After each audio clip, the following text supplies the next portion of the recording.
primary role once the Super SST arrived. The reason they put the pilots atop the main deck wasn't to create an upper lounge, but rather to enable cargo loading directly through the nose on dedicated freighters. For passengers, however, the most welcome containers loaded aboard are the ones prepared here. On a typical transoceanic flight, the 420 passengers use and consume up to 50,000 items.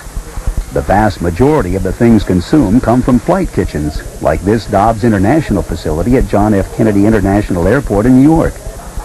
As departure time nears, the kitchen workers put last-minute garnishes on the hundreds of servings of mesquite barbecue chicken, beef fillet with Stilton apple and walnut sauce, and saffron risotto that will be loaded aboard. Executive Chef Brian Mangan for Virgin Atlantic. On the 747, we're doing 2 services out of JFK. Roughly about 850 meals, including the crew, with a double service. Out of LA to London, they're doing a 3 service, which would also include a tea service. There's about 13 different special meals that we offer here.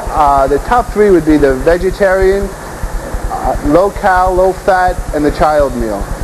On a 747, roughly about what we're putting on there, we're putting on 50 pounds of dry ice, 120 pounds of wet ice, 800 pounds of chicken, 500 pounds of seafood, 400 pounds of pasta, 80 pounds of beef. On the sodas, there's roughly about 1,000 cans of sodas that go on a 747. The ramp around a 747 is a busy place from the moment the airplane pulls into the gate. It's an old saying in the airline business that airplanes make no money on the ground. So the airline operators carefully orchestrate ground operations to get their birds back in the air as quickly as possible. As Virgin Atlantic's Executive Vice President North America, David Tate has a keen interest in keeping 747s moving. At Virgin Atlantic, we like to schedule about a 3-hour turn at the very minimum. That gives us the time to do everything to the level that we like to do it. We can do it in less, but we like to schedule 3 hours. When the airplane arrives, the first job at hand is to get the passengers off. But on average, we'll have about 300 and something passengers. That generally will take at least 15, maybe 20 minutes to get them all off with the bags. And only when all the passengers are off can we start doing all the things that have got to be done to turn the airplane on board. On the main deck, that will include servicing lavatories, cleaning the cabin. It means going through seat backs to see if people have lost things. They will have to replenish most of the materials in each seat back, which can take 30 seconds or so per seat, which for nearly 400 seats adds up. The cabin crew have their own series of checks that they have to go through in terms of inspecting every seat to see that the cleaners have done the job. In the meantime, we have to decater the airplane, which means taking all of the catering carts off and then recater the thing.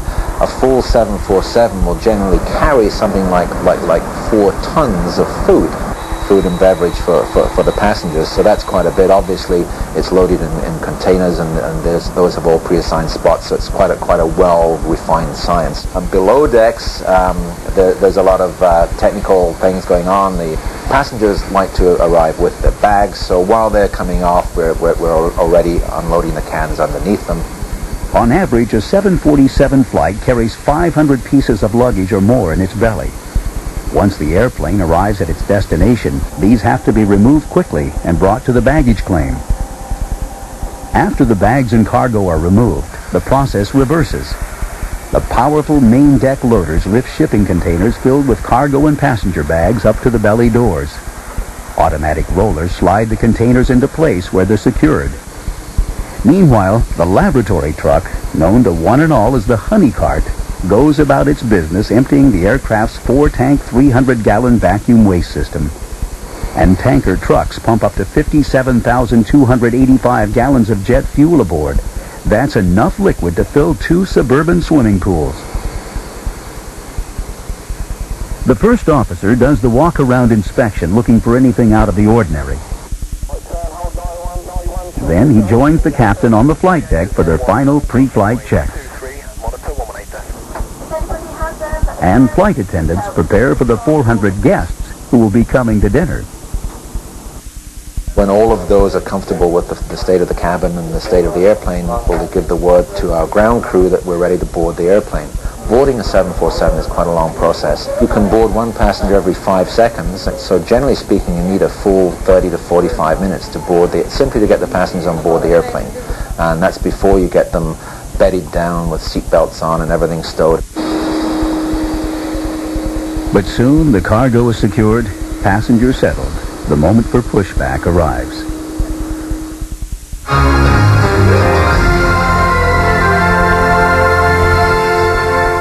Every 747 journey begins with pre-flight planning. Here, Virgin Atlantic pilots Steve Hallett and Bob Bees arrive at the airline's flight dispatch office at London Heathrow Airport, hours before scheduled departure to New York. They review data on airport conditions, passenger and cargo loads, and fuel requirements. They also study weather and wind information for the planned route. 747 pilots often need to study quite a lot of route data because the airplane can go a long way. The aircraft's original range of 5,300 miles has increased steadily over the years, and now the 747-400 can go 8,300 miles. That's a third of the way around the globe without refueling. London to Singapore, LA to Hong Kong, New York to Tokyo, LA to Sydney. Once the cockpit checks are completed and clearance received, the airplane is ready to depart. After lifting off from Heathrow at 2 p.m. local time, pilots Hallett and Bees will turn their 747 west and head out over the Atlantic on what will be a 7-hour, 40-minute flight to New York's JFK International. At cruise altitude, with the autopilot on and doing the flying, the crew monitors their aircraft's myriad systems. Early 747s had nearly 1,000 instruments, lights, and switches to help its 2 pilots and flight engineers stay informed and in control. On the Dash 400, that number has been reduced to 365, thanks largely to the microprocessor and the introduction of digital instrumentation. The digital revolution not only eliminated lots of old-fashioned electromechanical instruments, but the flight engineer as well. There is no flight engineer station on the Dash 400. The pilot and co-pilot do it all. To help them, the vast majority of information is concentrated on television-like screens called cathode ray tubes, or CRTs. 4 deliver flight information. These are the primary flight and navigation displays. 2 others called ICAS, the Engine Indication and Crew Alerting System, monitor the engines or other systems. Captain Hallett. This is the primary flight display. This shows all the instruments that would normally be on the flight instrument T. Here is the indicated airspeed on the left, the compass rose underneath, the altimeter on the right, and in the center is the artificial horizon. This is called the upper ICAS display. It normally displays the engines. This is the temperature of the engines, and these are the revolutions of the fan, which produces the thrust of the engine. First Officer Bob Bees. Okay, you were talking about the navigation system. What we have on this aircraft, which is excellent, is we have 2 global positioning systems, the GPS. And if you look here, they're showing the position exactly on the nose of this aeroplane, so they're that accurate. And that's by doing satellite triangulation to give us a good fix.